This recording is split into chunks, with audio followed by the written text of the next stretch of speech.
Welcome to Surya Krishna maths. எண்களும் தொடர் வரிசைகளும் standard 10 பயிற்சி 2-7. பயிற்சி 2-7ல் ஃபர்ஸ்ட் சம் பார்க்க போகிறோம். இந்த சம்மை வாசிக்கிறேன், கவனிங்க. பின்வரும் தொடர் வரிசைகளில் எவை பெருக்கு தொடர் வரிசையாகும்? ஃபர்ஸ்ட் சம் 3, 9, 27, 89 தொடர்ந்து போய்கிட்டே இருக்கு. இது பெருக்கு தொடர் வரிசையான்னு கேட்டிருக்காங்க. அதை நம்ம பார்ப்போம், பெருக்கு தொடர் வரிசையா இல்லையான்னு. இப்போ அந்த சம்மை எடுத்து எழுதுவோம். 3, 9, 27, 81. இப்போ இது T1, T2, T3, T4. நம்ம இதுக்கு முன்னாடி கூட்டுத்தொடர் வரிசைக்கு T2லேருந்து T1 கழிச்சோம், அது கூட்டுத்தொடர் வரிசை. இது பெருக்கு தொடர் வரிசை கேட்டிருக்காங்க. அப்போ அதுக்கு T2லேருந்து T1 வகுக்கணும். T2 என்னது 9, T1 என்னது 3. அது கூட்டுத்தொடர் வரிசைக்கு தான் நம்ம கழிப்போம். T2லேருந்து T1 கழிக்கிறது கூட்டுத்தொடர் வரிசை. இது பெருக்கு தொடர் வரிசைங்கும் போது T2லேருந்து T1 வகுக்கணும். இப்போ 9, T2 9, T1 3. இப்போ இது அடி கொடுக்கணும். 1 3 3 3 9. அப்போ ஆன்சர் 3. அடுத்து பாருங்க, T3/T2 இது வகுக்கணும் பெருக்கு தொடர் வரிசைனால. T3 எவ்வளவு? 27. T2 எவ்வளவு? 9. இப்போ 9, 9, 27, 3. அப்போ இது ஒரு பெருக்கு தொடர் வரிசை தான். எப்படி? T2/T1 சீக்வால்ட், இது சமம். T3/T2 இது 2 சமம். ஏன்னா இது 3, இதுவும் 3. அப்போ 2 3 3 வருது. அப்போ சமம். தீர்வு இது பெருக்கு தொடர் வரிசை. பெருக்கு தொடர் வரிசையா இருந்தாலும் கேட்டுருந்தாங்க. கணக்கில் என்ன கேட்டிருந்தாங்க? இது இந்த சம் பெருக்கு தொடர் வரிசையா என்னன்னு சோதிக்க சொல்லியிருந்தாங்க. இது நம்ம பார்த்துட்டோம். ரெண்டுமே சமமாக இருக்கனால இது பெருக்கு தொடர் வரிசை. இதுதான் இந்த சம்மோட ஆன்சர். பயிற்சி 2-7ல் ஃபர்ஸ்ட் சம்மில் 2வது சம் பார்க்க போகிறோம். வாசிக்கிறேன், கவனிங்க கணக்க. 4, 44, 444, 4444. இது ஒரு பெருக்கு தொடர் வரிசையான்னு கேட்டிருக்காங்க. இவை பெருக்கு தொடர் வரிசையா அப்படின்னு முதல் கணக்கு மாதிரி இதையும் கேட்டிருக்காங்க. பெருக்கு தொடர் வரிசையான்னு கேட்டிருக்காங்க. இப்போ நம்ம பெருக்கு தொடர் வரிசையா நம்ம கண்டுபிடிக்க போகிறோம். பெருக்கு தொடர் வரிசையான்னு இப்போ அந்த சம்மை எழுதுவோம். 4, 44, 444, 4444. T1, T2, T3, T4. இப்போ T2லேருந்து T1 நம்ம வகுக்கணும். ஏன்னா பெருக்கு தொடர் வரிசைனால இதை நம்ம வகுக்கணும். T2 என்னது? 44.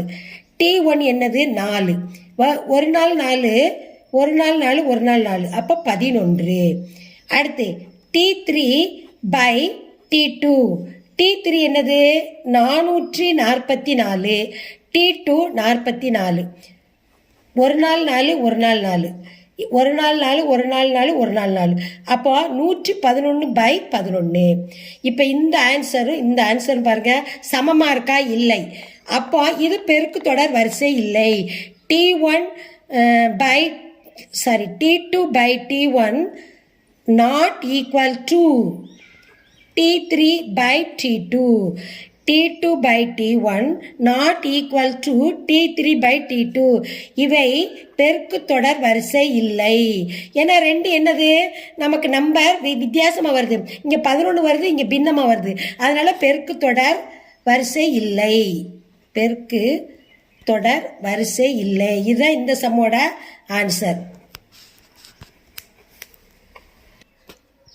பயிற்சி 2-7ல் முதல் சம்மில் 3வது கணக்கு வாசிக்கிறேன், கவனிங்க.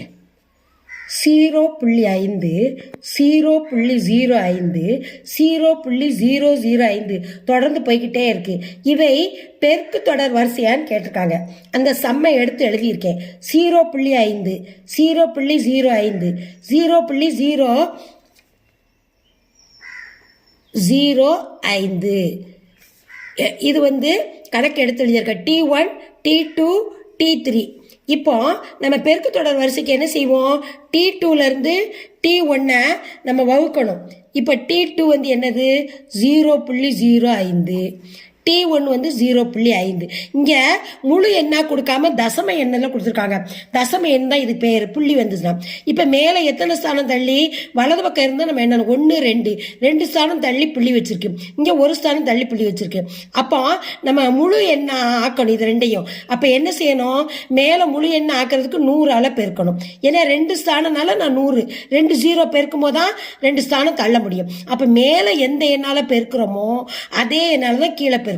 அப்பதான் இந்த தசம எண்ணை முழு எண்ணை நம்ம ஆக்க முடியும். இப்போ 5ஆல் 100 பெருக்குங்க 500 பை இந்த 5ஆல் 100 பெருக்குங்க 500. ஆனால் நல்லா கவனிங்க, இப்போ இங்கே 2 ஸ்தானம் இங்கே தள்ளணும். அப்போ அது மாதிரி 1 2 வலது பக்கம் இருந்து எண்ணணும், 1 2 இங்கே புள்ளி வைக்கணும். அது மாதிரி இங்கே பாருங்க, இங்கே ஒரு ஸ்தானம் தள்ளி இருக்கு, அப்போ இங்கே ஒரு ஸ்தானம் தள்ளி இங்கே புள்ளி வைக்கணும். அப்போ என்ன வந்திருக்கு 5/50.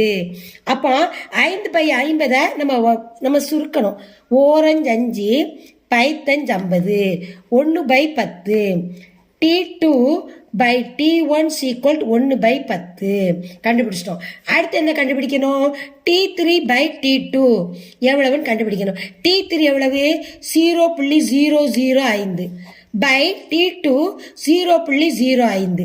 இதே மாதிரி தான் மேலே என்ன சொன்னேன் அதே மாதிரி தான் நம்ம செய்யணும். எத்தனை ஸ்தானம் இருக்குது புள்ளி வச்சு தள்ளி வச்சிருக்கு, வலது பக்கம் இருந்தால் என்னென்ன 1 2 3. அப்போ நம்ம 3 0 என்னது 1000. மேலே எந்த நம்பரால் பெருக்கிறோமோ கீழே அதே நம்பரால் தான் பெருக்கணும். மேலே 1000னா கீழே 1000. எதுக்கு நான் 1000 போட்டு பெருக்கிறேன், இந்த கணக்குக்கு 100 போட்டிருக்கேன்னா இங்கே 2 ஸ்தானம் அதனால 100 போட்டு பெருக்கியிருக்கேன். இங்கே 3 ஸ்தானம் தள்ளி இருக்கு அதனால 3 0. 1000ஆல் பெருக்கினாதான் அது முழு நம்பராக வரும். இப்போ கவனிங்க, இப்போ 5ஆல் பெருக்கும் போது 1000 பெருக்கும் போது 5000, கீழே 5ஆல் தான் பெருக்கிறோம் 5000. சரியா? இப்போ அடுத்து இங்கே எத்தனை ஸ்தானம் தள்ளி புள்ளி வச்சிருக்கு, 3 ஸ்தானம். வலது பக்கம் இருந்தால் என்னன்னு எப்பயுமே 1 2 3 இங்கே தான் புள்ளி வைக்கணும். அது மாதிரி கீழே 2 ஸ்தானம் தள்ளி புள்ளி வச்சிருக்கு, இங்கே 2 ஸ்தானம் 1 2 இங்கே புள்ளி வைக்கணும். அப்போ 5/50. அப்போ ஓரஞ்சு 5 பைத்தஞ்சு 50. அப்போ T3/T2 இது எவ்வளவு 1/10. இது இங்கே 1/10 வந்துச்சு, இங்கே 1/10 வந்துருச்சு. அப்போ இது வந்து பெருக்கு தொடர் வரிசை. T2/T1 = சமம் T3/T2. இது ஒரு பெருக்கு தொடர் வரிசை. இது ஒரு பெருக்கு தொடர் வரிசை. ஏன்னா 2 வந்து ஆன்சர் எப்படி வந்திருக்கு, சமமாக வந்திருக்கு. அதனால இது பெருக்கு தொடர் வரிசை. இதான் இந்த சம்மோட ஆன்சர்.